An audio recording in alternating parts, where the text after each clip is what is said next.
blessed evening to each and everyone. Welcome to Anything Goes with DJ Happy on GCCF. Dito muna. That's right. Isang mapagpalang gabi po muli sa ating lahat. May isa po akong tanong bago po tayo magsimula. Ang gabi nyo ba at ang araw nyo ba ngayon ay mapagpala? Pinagpala ba kayo ng Panginoon? Yes or no lang, ha? So you can write your comments dito po sa ating page, sa ating link na ito, dito po sa FB.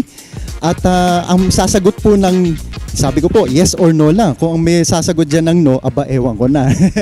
Yan, kidding aside po, tayong po lahat ay pinagpala ng Panginoon. Unang-una po, sa pagising pala natin sa umaga, di ba? Yung buhay na araw-araw pinapairam sa atin ng Panginoon, that is already a miracle, that is already a blessing. Kaya, yes or no yung tanong ko, pero ang totoo po niyan, yes lang dapat. So, pero anyway po, write your comments po sa link po natin dito po sa episode na ito ng Anything Goes with DJ Happy on GCCF.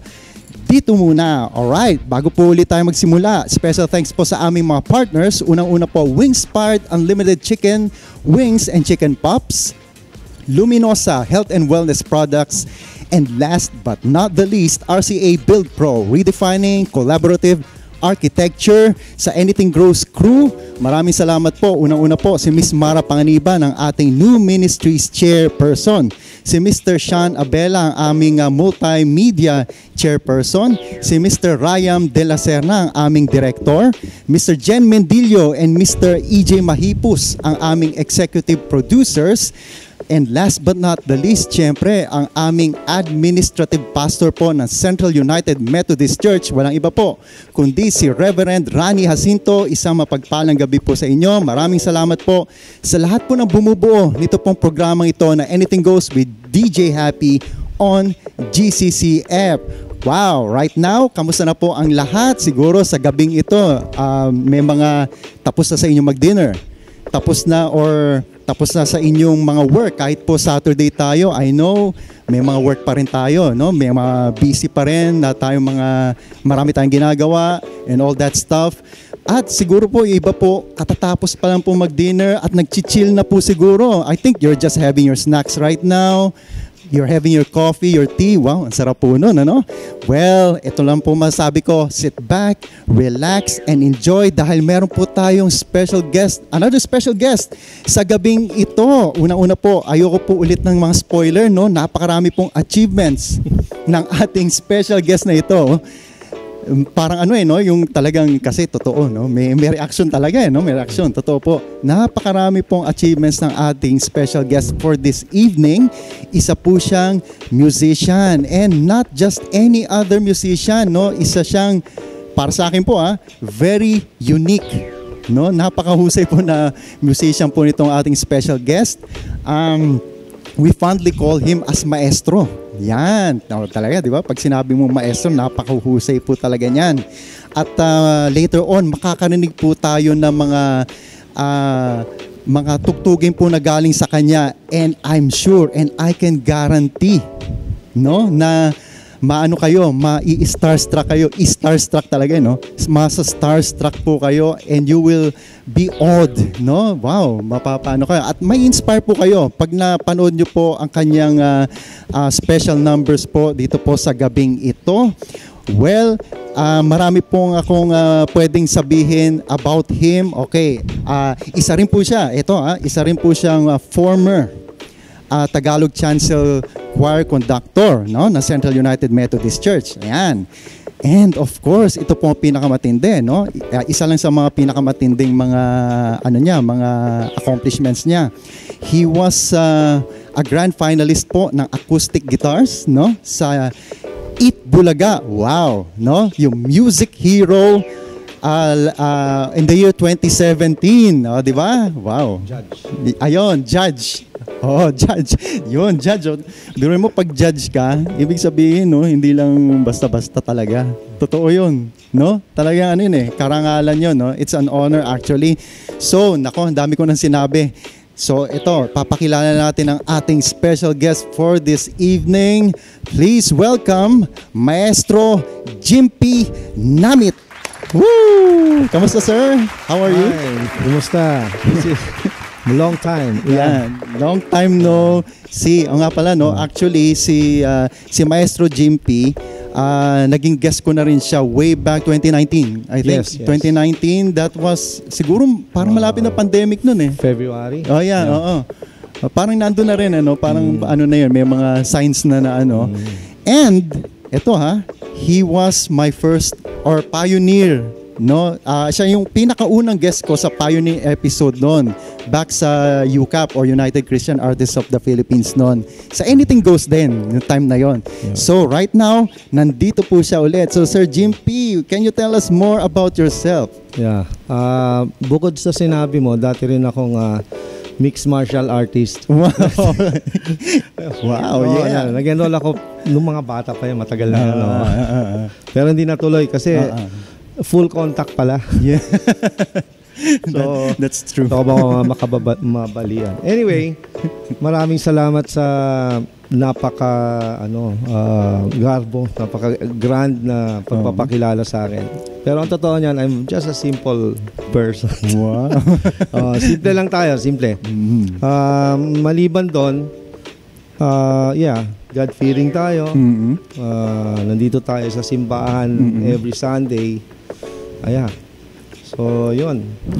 Nagulat nga ako nung i-invite ako ni Miss Mara mag-guest sa Anything Goes. Kaya sabi ko, ang sagot ko sa kanya, anything is possible. Sabi ko, sige, salamat po. Yan, dito ako ngayon. So, good evening sa ating mga brothers and sisters na nanonood ngayon and sa ibang bansa. Abot tayo doon, ano?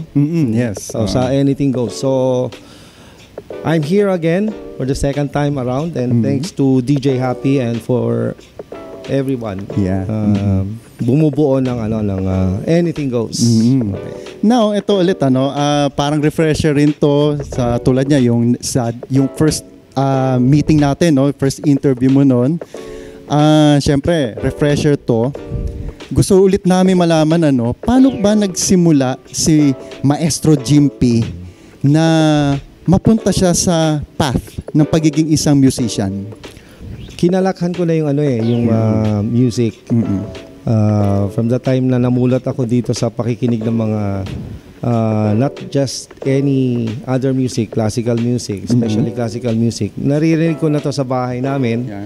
Every time na tumutugtog yung mga ate ko, sem break, so halos lahat na-absorb ko. So kung wala naman sila ate, andyan yung sila papa, si mama, nakikinig dun sa turntable nila, pinapatugtog lagi mga all-time classic, mga standards, ganyan. Yeah, so, until such time na nag-enroll din ako sa piano lessons, lahat naman ng siguro karamihan ng mga bata noon, especially pag sa mga summer lessons, nasa piano lesson sila or not just a lesson, pero they enroll. No? Oo nga naisip ko rin yan. Oo nga nabanggit mo yan. Parang sa tingin mo mas interesting siguro sa mga kabataan yung piano, yung keys. Oo. Oo nga how is it sa tingin mo? Very interesting kasi hindi na sila nahihirapan, especially magpatunog ng instrumento. Pero kung itutuloy nila to for any instrument, for example, itong guitar, para rin siyang piano kasi lahat naman ng range ng piano aabutin ng guitar. Okay? So for example, yung tiklado ng piano, aabutin din ito. Ang problem nga lang, magiging adjustment, ito lang ang gumagalaw. Ito, ibang ginagawa nito. Magkaibang galaw ang movement. Compared to piano, parehong-pareho ang movement nila. Yeah. Pero para sa akin although may idea naman din ako konti sa piano, pero more on lang talaga ako widow eh. Oo, mas ako sa widow. Pero parang let's say sa guitars, parang iba yata, siyempre iba yung tansya mo doon, no? talagang you really have to learn talaga, no? So, do you think meron ba talagang yung let's say yung talagang inborn sa kanila na kahit hindi tinuruan, nagagawa nila sa na lang, sa guitars na lang. 'Di ba? Is there naka-encounter ka na ba or baka ikaw 'yun na kahit hindi ka pa nakakita ng chords, nakahawa ka lang, alam mo na. So, ikaw ba yon or naka-encounter ka na gano'n? Sa experience ko, hindi ako yon. Pero marami akong na-encounter ng mga students. So may mga gano'n? Where they learn classical guitar or by the ear. Guitar. Not just by ear, pero yung gifted sila. Kasi may mga taong gano'n, yung first time na tumugtog sa piano, nakakatugtog na. Sa dinig pa lang niya nagagawa na niya. Perfect as what doon sa nakasulat doon sa notation ng isang pyesa. So sa guitar, meron din mga gifted na madaling maturuan. Okay? So ang difference nga lang when they enroll and they have experience formal lesson with a classical guitar mentor, mas ma-enhance pa nila yung kanilang talent. Yeah. Yung sa ganun situation, do you consider them, let's say, ang pinag-usapan natin yung bata pa considered na ba yun as yung tinatawag na prodigy, child prodigy? Yeah, considered yan. Okay. Kasi sa akin lang, yung mga na-experience ko lang, yung let's say, yung bata pa sila, nakakarinig lang sila, yung by ear, di ba, no? Tapos, madidiscover na lang ng parents nila, halimbawa, merong binilihan lang sila nung, let's say, yung mga laruan lang na keyboard, mga ganon, or something na mga instruments sa ganon. Nakakatugtog sila. So, that is all considered siya as a child prodigy when it comes to music. Hindi pa rin siya ma-consider as a child prodigy. Okay. Until such thing na may matugtog siya within the level of difficulty ng isang instrumento, pyesa. Okay. So, for example, the guitar. Pag nakatugtog siya ng isang pyesa na nandun sa level of difficulty and the like, he or she will be considered as child prodigy, gifted. Yung something na na yung kumbaga yung complicated na na parts or chords or level of music, pero nagagawa niya na hindi siya tinuruan whatsoever. Oo nga, ibang level kasi. No, ibang level. Yes. What about Sir Jimpy or Maestro Jimpy, no? May mga cases din kasi, let's say the child doesn't have, ito medyo strong naman yung dating ko. Let's say yung hindi talaga siya talented sa ganun, pero yung kanyang yung interest niya. Oo, di ba? May mga ganun Usually marami yan Hindi siya talagang talented when it comes to music, pero talagang gusto niyang matuto yun, tapos nag-aral siya. Is there yung level ba niya at nung let's say yung talagang may talent talaga, can they be both the same sa level or may mas aangat sa kanila or yan, magandang tanong yan, no? Magandang observations, no? Kasi pwede may possibility na yung isang nag-aral, wala siya talagang talent doon, pero nag-strive siya, work hard para ma-achieve niya yon, makatugtog siya. May possibility na umangat siya doon sa gifted. Kasi yung gifted, hihinto na yan sa kung yung attitude naman niya kaya ko na yan, ganyan. Pero yung nag-strive harder, mas madedevelop niya yung skill niya. Kasi part of our brain, diba? Doon sa left hemisphere ng brain natin, andun yung talent So kung merong 20% doon, pwede pang gumana yon. Let's say 10% o sabihin na natin 2%. Madagdagan lang yun ng ilang porsyento or 5%. Mauungusan niya yung I mean the talented one. Okay? It's because of the discipline of practice. Nakukuha lang sa practice. Okay? Tsaka yung pure determination niya. Yes. Hanggang maging dedicated siya dun sa ginagawa niya. Yeah, that's right. Kaya it goes down sa sa attitude sa behavior. Yes, No? yes. Kahit super talented ka, kung medyo tamad ka naman sa Yes. pag-improve mo sa sarili mo, no? Parang ano din, nahuhuli ka rin, Yes, no? yes. Kaya totoo 'yun yung mas yung talaga mas determined, mas masipag, no? Siya yung talagang nag-improve Yes. because of yung discipline nga na Yes. tinatawag. Wow, ganda no? Ganda ng talks namin ni Maestro Jim P. Now, Maestro, ito pala no, naisip ko lang. Bilang isang musician, no, ewan ko kung natanong ko to noon bilang isang musician talaga at mahusay na musician, ano pala yung naging influence mo sa music? Oo. Hindi ko alam kung natanong ko yan noon Ngayon naitanong ko. Siguro natanong mo na. Natanong mo na ba? Yung influence ko naman. Oo, yan. Sige. Yeah, Let's, like sa family. Oo, so malaking part 'yon ng buhay ko where I used to hear every day ng iba't ibang klase ng music. Okay? Since wala pang masyadong technology nung time natin. This was early 80s. Kasi 70s tayo Oo. Anyway, yun, malaking part yun. Baby face naman. Yan. Malaking part talaga ng influence yun sa family. Yeah.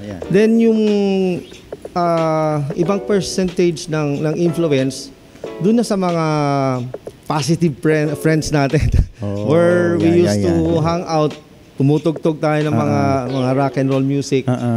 Until such time na kinonekta ko yung yung pagtugtog ng guitar dun sa classical music na meron palang classical guitar kasi wala akong idea din na may classical guitar. So wala pang YouTube doon where we can mapapanood kung paano ba to. So nakwento sa akin nung kapatid ko, si ate, na merong classical guitar.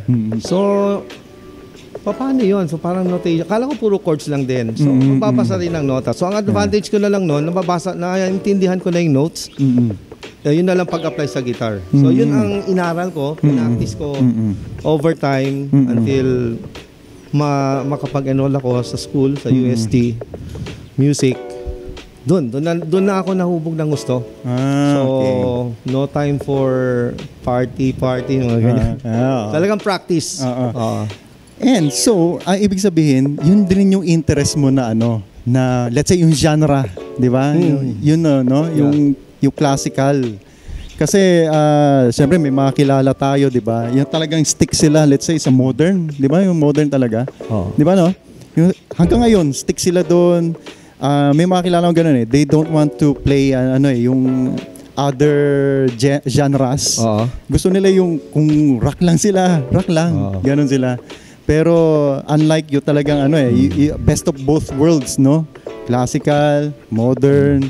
Alam ko kaya mo lahat kasi ang inaaral naman sa in general when you enroll to a music school, kailangan pag-aralan mo lahat ng periods from the Renaissance period, Baroque period, time ni Bach, classical period, time ni Beethoven, romantic period, and modern, to contemporary. Ayun. So dapat na-appreciate mo yon. So before you learn something, merong tinatawag na music listening where you listen and then you analyze the form of the music.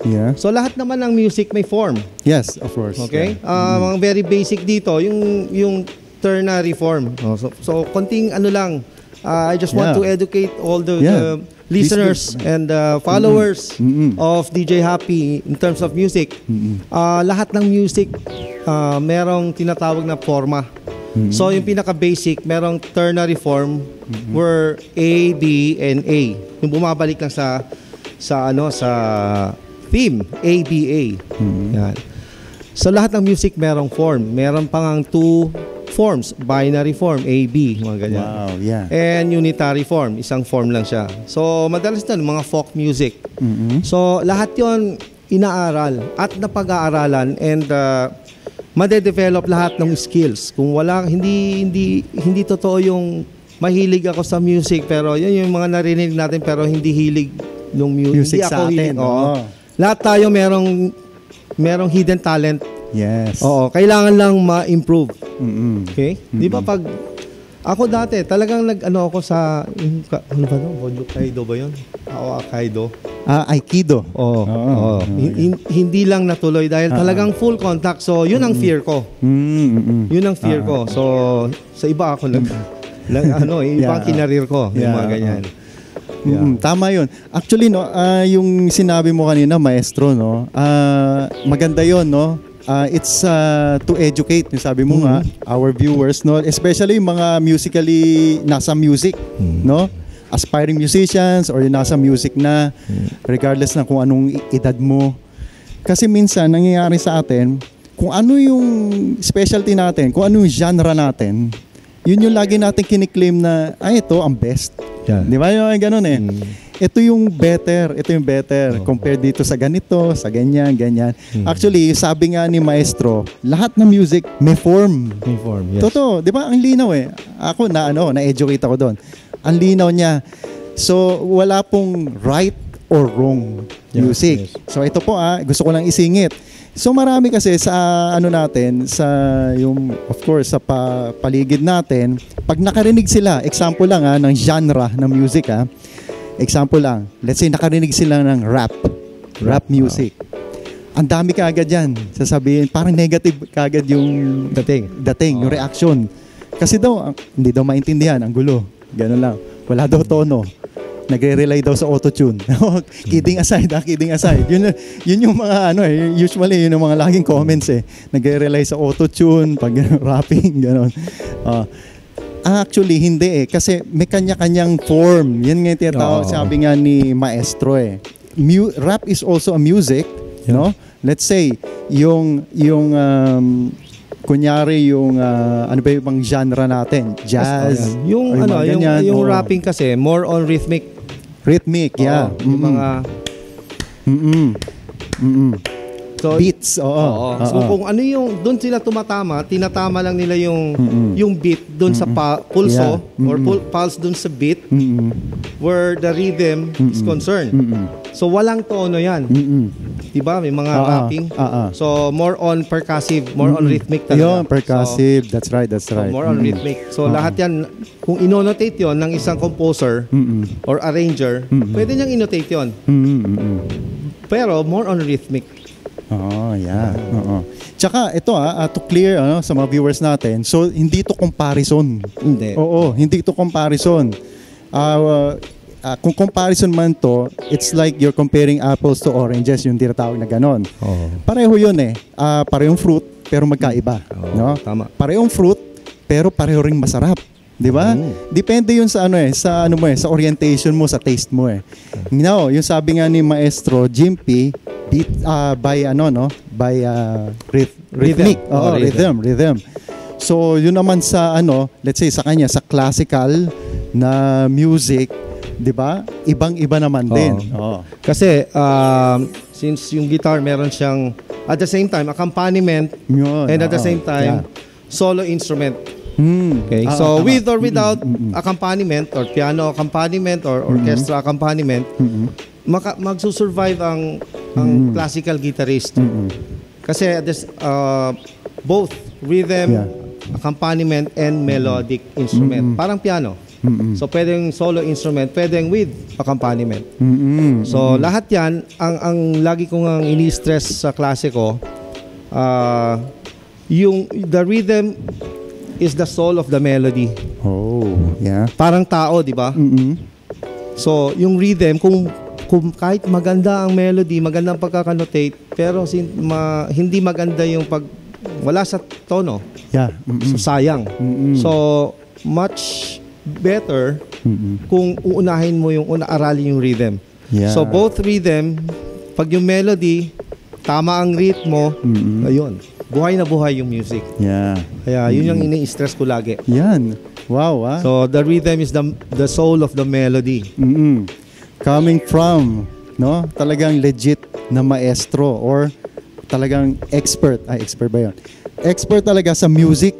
Yung talagang mahusay, si Mr. or Maestro Jim P. Namit.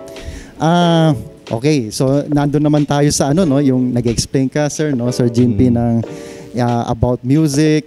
So ano namang pwede mong ano yung mga pro tips mo sa mga aspiring musicians na let's say, gusto din niya yung gusto rin nila yung ganyan. Kasi I think yung generation ngayon is more sila, yung mas technology, tsaka mas nag-explore sila kahit sa music Yung hindi lang sila nag-i-stick sa isang klase, yung yung mini-mix nila, kino-combine. Innovate. May ganon.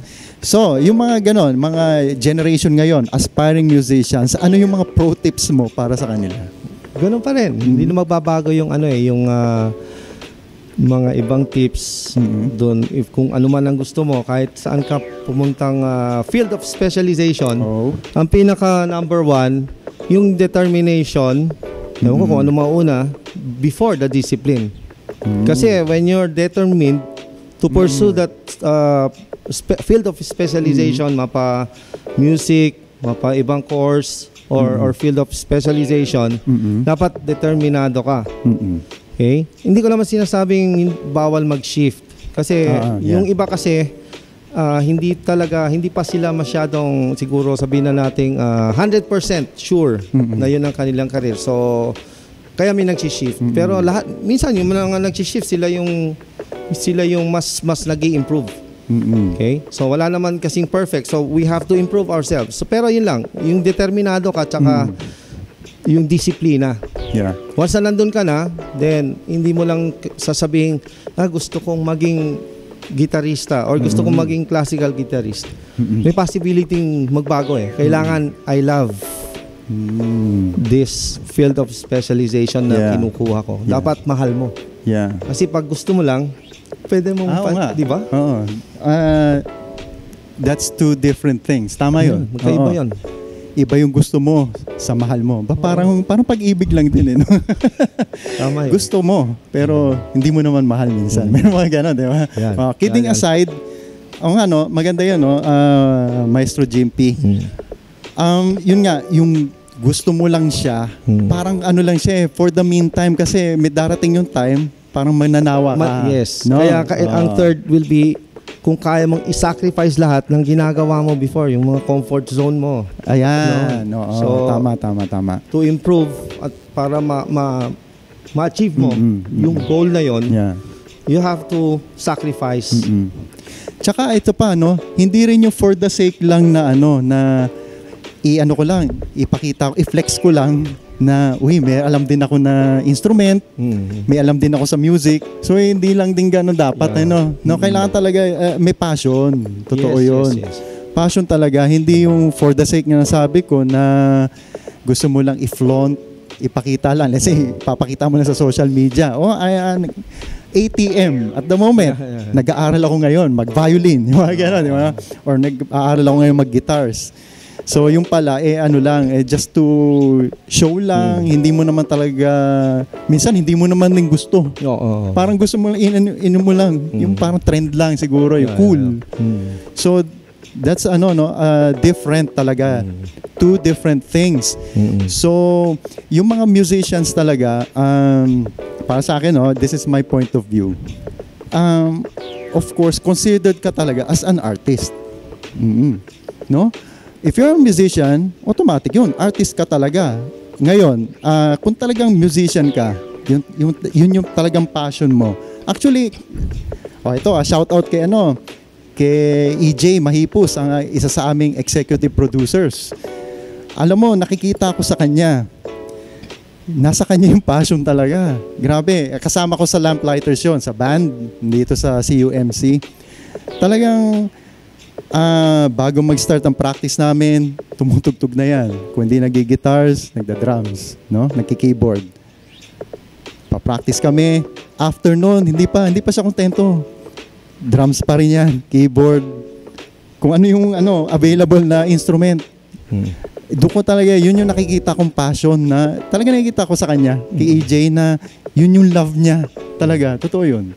Yung music na sa kanya ko lang actually nakita for now yung sa mga young ages na yon.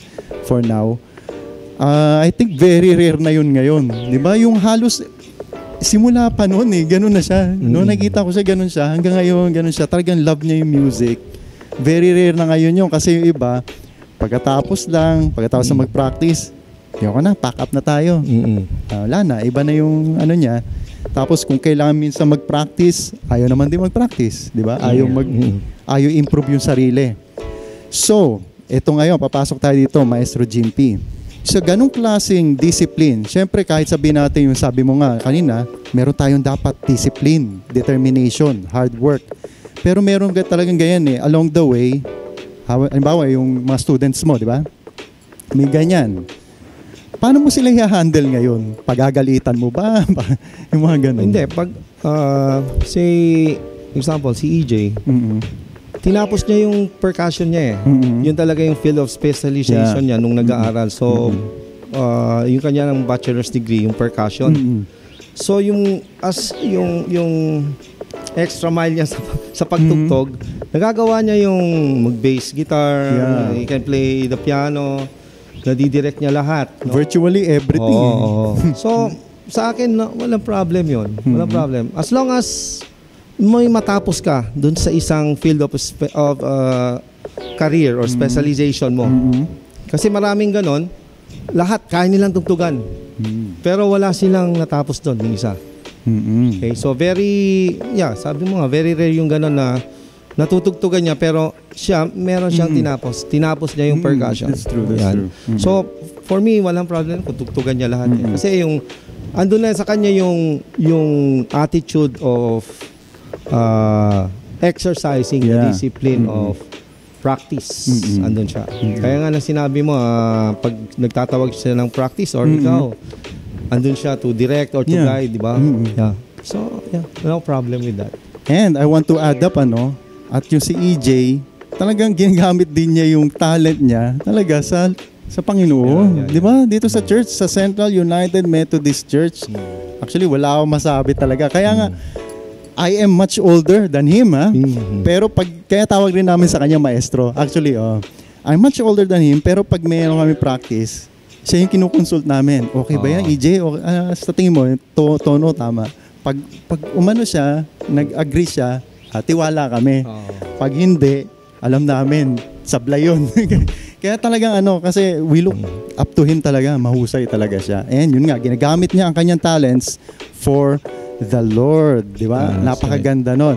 Now, ito, naisip ko lang din, Maestro Jimpy. Medyo may strong yung dating nito Hawak ako. Yeah, pwede.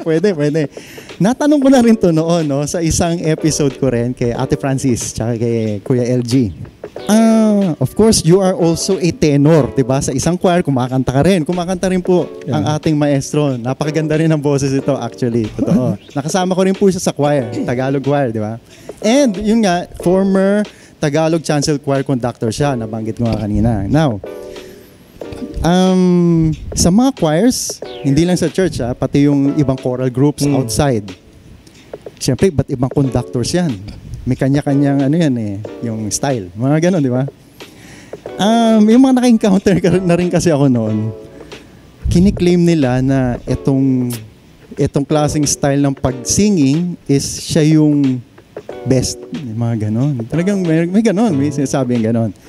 So, do you think tama ba yun? Yung mga ganong klaseng yung mindset. Mindset, yeah.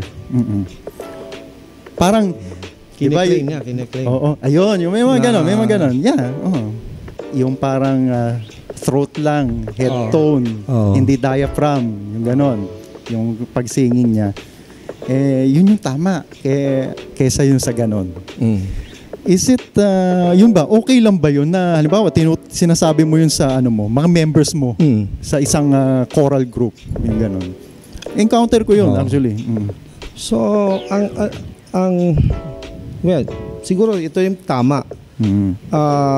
Pag nasa choir ka, that means you are singing in group, in one group. So, when you sing, you should be singing as one. So, ang magsasabi ang magdedetermine ng boses, kung merong nangingibabaw, ayan, so, kailangan mag-balance. So, yun ang isang function ng isang conductor, choir conductor, or even orchestra conductor, or band conductor, or leader of the band. Kailangan mapakinggan nila kung sino yung leader. So, in this case, yung choir. Yung choir ang susunod sa conductor. Now, kung yung sinasabi mo, DJ, on yung ganito dapat yung pagkanta. Kiniklaim na hindi, ito ang tamang tono dapat. Hindi yung ganun. Yung conductor. Sa conductor magsisimula yun. Now, once na magsimula yun sa member, let's say sa isang member ng choir. So, it doesn't matter kung soprano, section, bass, tenor, or alto. Dapat hindi siya magbibito ng ganon. Hindi siya yung magkiklaim. Hindi. Sasabihin lang yun, mapapansin siya kasi every time na magpa-practice, malakas. Okay? So, ako, minsan nako-call out yung boses kasi nangingibabaw. So, for me, hindi na ako wala akong sinasabi, tama ako, tama, hindi ganun. So, you just follow the conductor. So, ganun din ang ginagawa ko noon eh. Ako naman, baligtad, pakilakas-lakas ng konti. So, dapat ganun ang Siguro pag soloista ka, hindi mo pa rin pwedeng sabihin yun kasi hindi ka na nagpa-practice ng tinatawag na humility. Kasi maraming ma-offend pag sinabi mo yon as a member dahil meron ka pang ibang kasama dun sa grupo. Yan. Alis na may part ka, di ba? Yung may part ka. Kung may part ka na solo ka, still, hindi mo kailangang sabihin yun. That's right. Kasi maririnig yon ang tao ang magsasabi dahil nakikinig sila ang maghuhusga sa'yo na ang galing nitong tenor na to. Sila syempre yung Correct. Ang galing ng soloistang to. Hindi pwede yung self-proclaimed ka lang. Diba? Ikaw yung, ako ganito eh. Ayun. Kasi sa isang choir, pagka majestic ang performance, during anthem, choir yon. Tagalog choir, Ilocano choir, Chancel choir, Vesper choir. Hindi isa lang. Yan. Let's say, isang member, syempre, members regardless na kahit ikaw yung pinakamahusay ka. Siyempre, ikaw yung part ka ng choral eh. Siyempre, kailangan dyan, lahat kayo, pantay-pantay, yun naman yung talaga. So, yung conductor mismo, yung nagsabi na ito ang tamang paggamit ng boses. So, that is all right pala. Okay lang yun. That's fine kasi the conductor will only tell so he has the right things that na-obserbahan niya. So, lahat yun magagaling sa conductor. And the choir should listen and follow. Just follow. Kung ano yung sinabi ng conductor, we just follow. Kung ano yung instruction ng conductor, we just follow. Wala nang second motion kasi conductor yun eh. How about this? Paano kung ganito yung case, no? Siguro wala naman eh. Kunyari ganito lang, yung conductor, siya yung tipong mahilig sa puro vibrato. Vibrato? Yung puro ganun yung conductor? Oo. Wala pa akong na-encounter na ganun. What if lang, ano kayong reaction ng members noon kung puro gano'n? Kasi paano ka isang choral group puro vibrato, hindi hindi maganda, di ba? Kasi diba? hindi magtatama yung hindi tatama yung I don't know kung may mga ganung cases. Naisip ko lang ng mga viewers. So far wala pa naman nangyayari or wala pa akong nakitang gano'n. Even the best of the best choir, yung Tabernacle, di ba? Napanood namin yan eh. They sing as they perform, sing as one. Walang nangingibabaw. So, paano kaya nangyayari? Paano nagagawa yon? Because they listen to the conductor. Once you're late, you're late. So, wala muna. Yung iba naman, when go ahead of the time, late ka pa rin. Kailangan, if you're on time, you're late. Yun nga sinasabi eh. Pag may practice, you should be there. But if you're on time, you're late. You know why? Kasi marami yan. Pwede ka matraffic. On time ka eh. You should be ahead of the time. Tama yun. Pagdating mo, makakapagpahinga ka pa. And once the conductor is there, tumayo na dun sa harap ng choir niya, dapat ma-realize nila na andun na dahil magpa-practice na. So, hindi na i-call out na settle down. Gano'n. Wala nang gano'n. So, dapat individually, they should lead the so-called discipline kasi magpa-practice na. Ganon din sa guitar. When I practice, minsan tinatamad ako eh. Pero when that's my time to practice, na-scheduled siya, I need to practice. Yeah. Itatabi ko muna yung mga dapat kong itabi. So, nagpapasalamat ako, wala pang masyadong technology noon. Yeah. Diba? Walang mga makikita distractions. Correct. Kasi once na nandun ka, para ka na-hypnotize na. Yeah. Inaagaw yung time mo sa ibang bagay. Yeah. That's true. Buti na lang yun yung panahon natin. We can use the library, pupunta tayo doon, magbubuklat ng libro. Yeah. Tsaka nakakapag-adjust tayo kahit anytime. Di ba? No? Kahit na wala internet, okay lang. Ngayon, dito diba?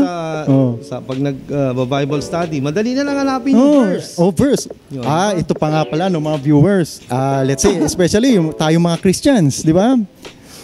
Memoryado ba natin ang buong Biblia? Kahit hindi yung ang buong Bible na scriptures. Let's say kahit yung mga books lang, at least actually sa akin if you're a Christian, at least may konting memories ka na yung chronological order. Kunyari, Genesis, Exodus, Leviticus, Numbers, Deuteronomy, Joshua, Judges, Ruth, Samuel, 1 Samuel, 2 Samuel, 1 Kings, 2 Kings, 1 Chronicles, 2 Chronicles, Ezra, Nehemiah, Esther, Job, Psalms, Proverbs, Ecclesiastes, Song of Solomon, Isaiah, Nehemiah.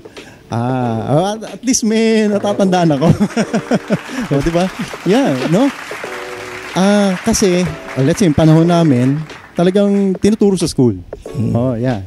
I came from PCU, of course, very proud ako, syempre. Tinuturo 'yan. I don't know ngayon, pero hindi excuse yun 'di ba? If you're a Christian, at least kailangan alam mo yung kung saan yung book ng Exodus, 'di ba? Halimbawa, bubuksan mo yung Bible. At least alam mo na kung saan doon. 'Di ba? Kasi it is also a sign of discipline din na may interest ka somehow.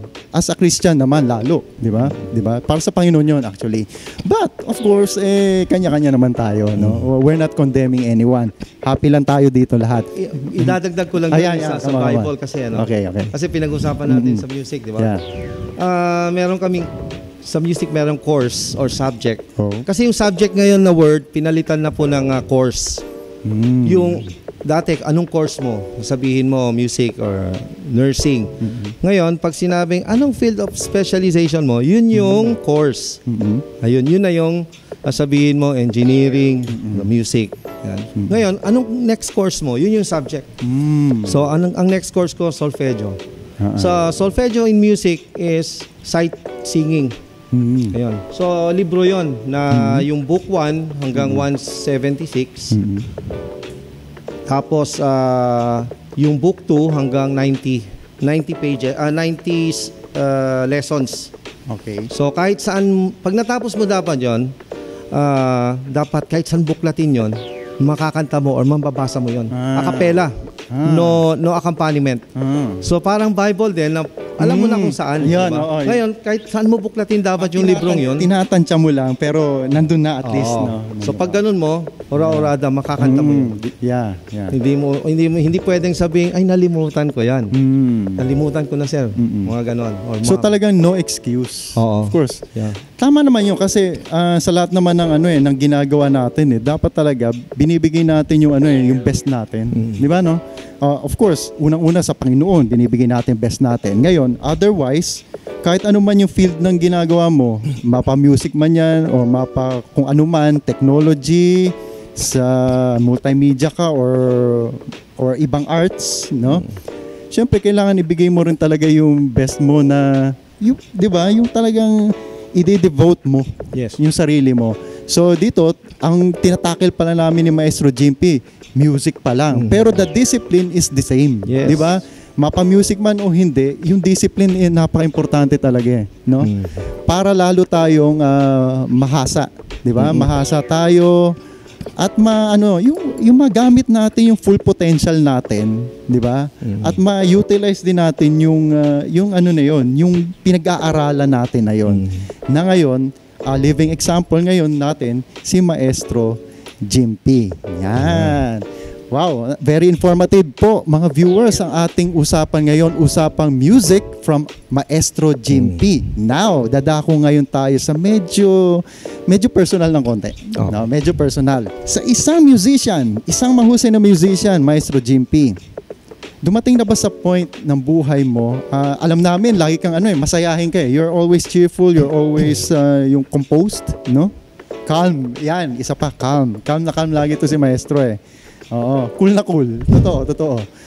Dumating na ba sa buhay mo bilang isang musician na nagsisika na bakit ka isang musician? At ito pa, yung panahon na ikaw ay musician, ano yung naging dumating sa buhay mo na pinaka, let's say, one of the lowest parts ng buhay mo na kahit hindi siya related sa music? Unahin natin yung hindi related sa music. Okay. Pag nakikita ko yung mga high school friends, classmates ko, iba ang path nila ng buhay nila. So merong naging cameraman, may naging sundalo, merong dun na lang sa okay na sila dun na nagtatrabaho sa province. So pag nakikita ko sila, parang masaya sila masaya. So, well, hindi natin mayaalis yung feeling na ay ba't sila ganon. Okay? So, naramdaman ko lahat yan yung ba't ako naging yung ganito, ba't sila? Kasi, ang inano ko lang na tinuro sa akin din ng wife ko, na doon ko palang narinig na hindi lahat ibibigay sa'yo. Diba? Hindi lahat ibibigay sa'yo. So, maaaring sila rin. Akala mo nasa kanila yung magagandang buhay, magagandang natatamasa nila sa buhay. Pero, sinasabi ko, hindi lahat ibibigay. Which is true. Na ang dami kong nakita. Okay? Yun pala, may mga pinagdadaanan lahat ng tao. So, kung nakikita mo ako, DJ, na masayahin, kailangan masaya, di ba? Pero baka hindi mo rin napapansin minsan na during my time as choir conductor, minsan wala ako sa wala na ako after anthem. So may times na ganun because of some things na hindi maiwasan. So gaya nga nung sinabi ko sa iyo, a conductor should always be a conductor where your choir member or members should only sing based on the instruction of a conductor. Okay? So yun ang mga yung mga times na So siguro mas maganda na nga rin na naging choir member uli ako. Kasi ever since naman choir member tayo from Ilocano service, Vesper service, Chancel English service until nagtagalog. So naiikutan ko na lahat. Nagkataon lang talaga na wala nang magpa-pandemic noon pero hindi natin alam na na gano'n lang magiging sitwasyon. So yun ang pinaka-down. So doon naman as a musician, hindi ko yata hindi ko na pinagsisihan kung bakit naging musician ako. Kasi masaya ako dahil after graduating, nabsorb ako ng UST. So yun ang pinagpapasalamat ko na hindi ako pumipila nag-a-apply for a work. And nagamit ko pa siya dito sa simbahan. Kasi I believe na lahat ng tao na naging choir member dito, since they were a student, pinagpapala talaga yan ng Diyos. Maniwala kayo at sa hindi, pinagpapala. Yung mga umaalis dito, siguro pinagpapala, pero bumabalik sila. So, yun ang sinabi ng kapatid ko, huwag kang aalis dyan. Dahil kung napapansin mo, lahat ng mga sumali sa choir, lahat professional and magandang buhay. So, masasabi ko na, pagbalik ko dito ko na-meet yung wife ko. Where nagtuloy-tuloy yung magandang buhay. Kasi, nawala rin ako dito for a time. For years. Na hindi ako sumasali. So, nawala ako. Wala niyan. Yeah. Totoo yun. See? Kaya lahat po tayo, kahit nakikita lagi na tayo ay masayahin, cool na cool, yung talagang ano pa no? Yung wala lang, no? Lahat po tayo talaga merong episode ng buhay natin na may pinagdadaanan tayo, may pinagdaanan, mga ganon. Ngayon, napakaganda, no? Maestro Jimpy, nakaka-inspire yun. Eto pa, bilang isang mahusay na musician, ito mamaya may special number si Maestro Jimpy mamaya, pero mamaya pa po to. Pag napanood nyo po at napakinggan nyo, sabi ko nga kanina, talagang mapapa-wow kayo. Wow, mapapaganon talaga kayo. Now, sa isang mahusay na musician na katulad mo, Maestro Jimpy, nakatanggap ka na ba or nakaranas ka na ng mga nag-criticize? Yung sa ano mo, yung mismong yung ginagawa mo? Marami na. Paano yun? How is it? Anong klaseng pag-criticize yun? So far, wala pa akong nababasa. Baka kasi kilala nila yung attitude ko na mabait. Pero wala pa talaga akong nababasa na ano. Pero sa mga sa lahat ng mga nababalitaan, puro balita lang naman. Wala yung direct na sasabihin na mga criticism. Pero ang criticism, mas nakakatulong yun as far as you are I'm a performer, at the same time I'm a mentor. Mas napapagbuti ko pa kasi kung saang area ako dapat mag-improve. So yung criticism na ganon. Pero yung mga personal criticism, that's another story. Pag ganon ang mga pag mga ganon ang criticism, binapabayaan ko na lang. Right. Ignore lang. Kasi makaka-apekto pa yun pag isip-isipin ko pa. Pero so far, wala pa namang criticism below the belt or mga personal. Ang criticism na natatanggap ko, yung ba't ganon ang interpretation mo sa piyesang ganon? Bakit nito? So, wow, yung part na to. So, pwede kong sabihin, thank you very much for your comment. Mas, dun ko ngayon pagbubutihing area. Para sa susunod na i-perform mo yun, so iba na yung magiging criticism sa'yo. Medyo nag-wonder lang ako dun sabi mo, no? Yung baka yung pag-criticize nila yung bakit ganun yung interpretation mo. Paano kaya yun? Sa akin tulad niya mamaya pagtugtog mo. Ang ganda talaga pang ano yun yung mga alam mo yung sa mga kasi mga events talaga mga viewers ma-experience nyo to Kaya ako I am wondering minsan kasi yung mga critics yung may masabi lang minsan no? Totoo yun no? Totoo yun. Tulad niya yung ginagawa mo hindi naman siya noise. Hindi siya noise. Totoo yun. Let's say yung mga elders, let's say yung mga elders usually, I'm sure, allergic sila sa yung malalakas na palo. Lalo na drums. Allergic sila dyan. That's true. I don't blame them naman. Kasi totoo naman ang drums talaga, depende yan sa nakikinig Pero yun nga, yung expertise ni Maestro Jimpy, ang sarap sa tenga Ang sarap talaga sa tenga. Ang lamig sa tenga. Ito, parang CD. CD quality, digital quality, ganun. Kaya ako, iniisip ko, paano criticize na ba't daw ganun na rendition? Parang mema lang no? yung mga nagki-criticize ng ganun, yung sanay na doon sa pyesa. Kasi may mga classical pieces na alam na nila ang takbo. Okay. Yung takbo, tempo, yung speed, then how it's been played. Ngayon, kung tutugtugin, may iba silang maririnig na ibang interpretation. For example, yung interpretation sa theme, medyo hindi yung close dun sa original, dun sila magkikritik. Okay? Kasi ang lagi rin namin, ako, personally, sinasabi ko, you should be close to the composer's idea. When you are playing, for example, this piece, Recuerdos de la Alhambra, lahat ng tao may opinion dyan. Kasi alam nila yan kahit na simple living or Filipino na nagtatrabaho malayo dun sa specialization natin at naririnig nila yan na pinapatugtog as background music sa radio or kung saan man. That means meron silang idea. So yung Recuerdos, for example, this piece is very familiar sa lahat ng nakikinig. At lalo pa parang ginamit sa isang soap opera ng Korean telenovela.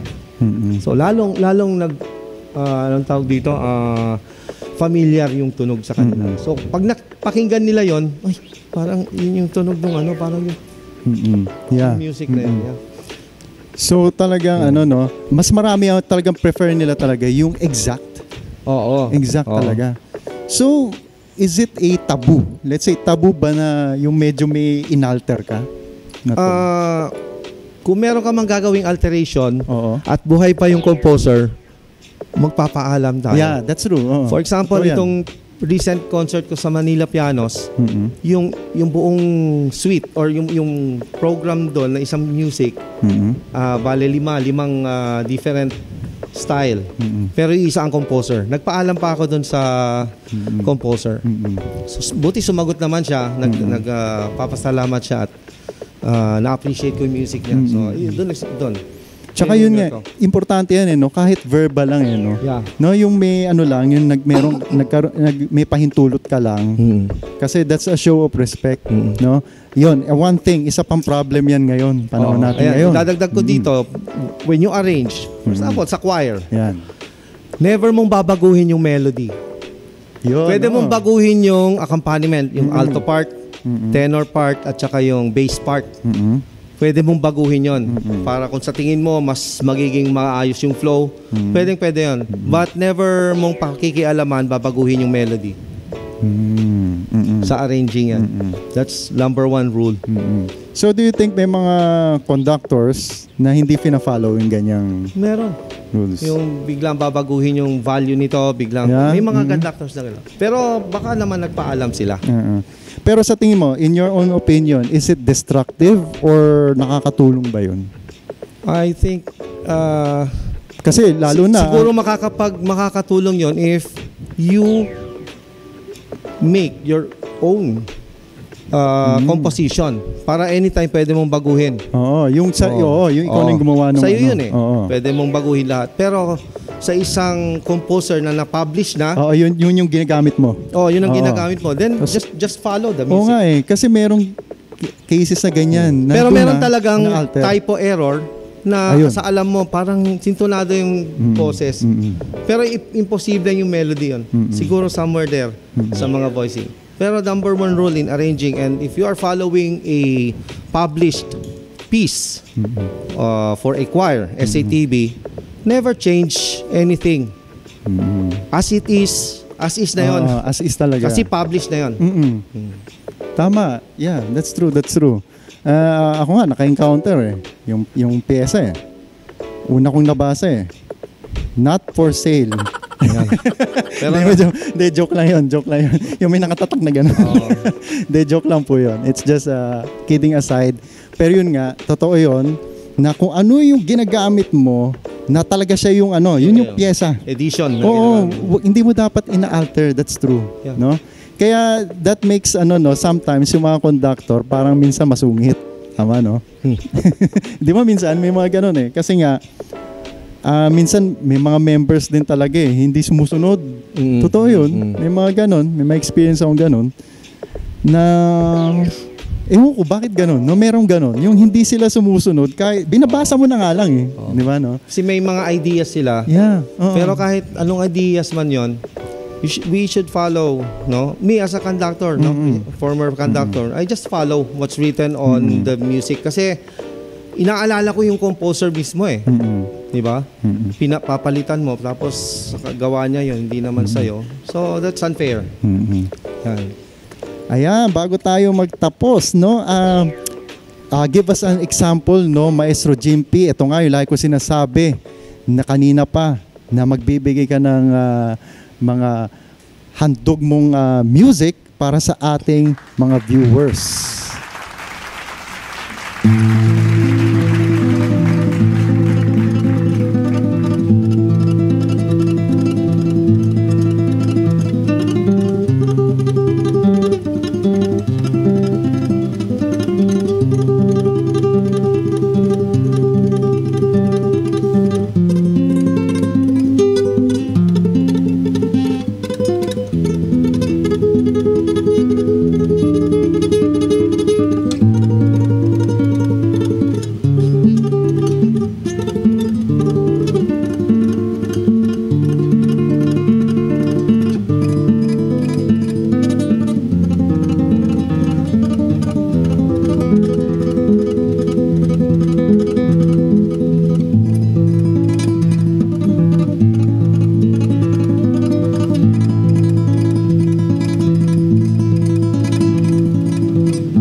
Mahusay. Napakaganda, Maestro Jimpy. Maraming salamat sa music na inihandog mo, mga viewers. O, di ba? Hindi tayo nabigo. I'm sure napawaw tayong lahat sa ibigay na music ng ating special guest for this evening na si Maestro Jimpy. Maraming salamat sa mga musika na ibinahagi mo sa amin at lalo-lalo na sa ating mga viewers all over the world. Now, Maestro Jimpy, no, yung music na yan, napakaganda talaga, no? Can you tell us about or more about that, kung sino yung the man behind or the person behind that very beautiful music? Okay, so yung una kanina, Recuerdos de la Alhambra, I think kung hindi ko man tinugtog to, iba yung natugtog ko. Pero ito yung sinasabi ko na lahat ng makikinig dito, may sari-sariling opinion. The title is Recuerdos de la Alhambra by Francisco Tárrega. Okay? So ito yung composition na to based on yung napakagandang castle dun sa Spain, where maririnig, pag pumasok ka dun, wala kang maririnig kundi mga flow of water kasi maraming fountain. So dun niya binase yung music niya. Kaya kung mapapansin nyo, sa isang note repeated para masustain yung kanyang melody. Kasi the sound of the guitar won't last to after 3 seconds, mawawala yan. So ang tanging paraan para masustain yon is to repeat the melody. Kaya meron yung repeated nito. Yung nga. Nagre-repeat siya. So yun ang background doon. Yeah. So yung second one is a modern composition by Roland Dienz. Siguro before pandemic namatay siya or during pandemic time. Yeah. He was a French composer na very unique and original yung kanyang interpretation of a tango. Hindi yung beat na tango na naririnig natin. Yung usual, yung typical. Yung usual na 1, 2, 3, 4, and 1, 2. Hindi ganon. Marami siyang ipinasok doon where classical bass ang kanyang style of playing, where innovated, no? Hindi siya mag-innovate at very precise and exact yung mga notes. Walang natatapon dun sa original. Pero this Tango and Sky, pinaghalo niya yung percussive arpeggiation ang tawag namin doon sa mga runs ng mga and melodic runs na ginagawa and chords, pinaghalo niya yon in one piece. Kaya very interesting din yung pyesa. And yung last one, Etude ang title, by Lee Ritenour. He's a jazz player. Na parang nag-tune up lang sila, tuning, na hindi pa nagsisimula yung concert. Tumugtog si Lee Ritenour ng isang progressive chord. Ito, then nag-innovate sila ng mga melody where kasama niya ang bahista tsaka yung percussion. So doon nabuo yung etude. Etude means in English study. Ang etude is a European word for study. That means continuous pa rin. So pwede kong ma-relate to sa buhay kasi ang etude is a part where we manage our good values. So napapractice natin yon through different lessons. So I can consider as the study as a lesson, di ba? When we say we learn from our lessons, lesson learned. No, that means tuloy-tuloy ang nagagawa natin sa buhay. Wonderful. Very well said, Maestro Jimpy. Ngayon, ito nga, Maestro Jimpy, dahil yung sa mga nakakilala sa'yo na napakahusay mo sa music, especially sa guitars, sa pag-awit na rin. Of course, meron kang meron dyan, they look up to you as a role model, no, as a mentor, of course. Ngayon, ano ma-advise mo sa kanila, no? Yung mga, kasi meron ganyan I want to be like you. How to be you po, yung mga ganun, di ba? Ano yung mga advice mo sa kanila, yung mga gustong matuto sa music? Well, ang mga advice ko, this is a good advice. When you are determined to be a classical guitarist or classical guitar performer, kailangan unang-una, gaya ng sinabi ko, di ba? You need to be determined. You need to sacrifice everything na hindi makakaapekto dun sa gusto ninyo as a classical guitar performer, and you need to practice discipline. Kasi yung pagpa-practice is not an overnight. Yung pagiging classical guitarist, hindi siya overnight. Gaya ng ibang field of specialization, you have to invest in a good practice. Yan. Now, this is the moment. The floor is yours. Kung gusto mong may gusto kang batiin, i-promote, i-shout out, please do. So, unang-una sa lahat, maraming salamat sa pag-imbita dito ng ministry nila Miss Mara Panganiban and DJ Happy, and sa mga crew or crews na bumubuo dito sa Anything Goes with DJ Happy.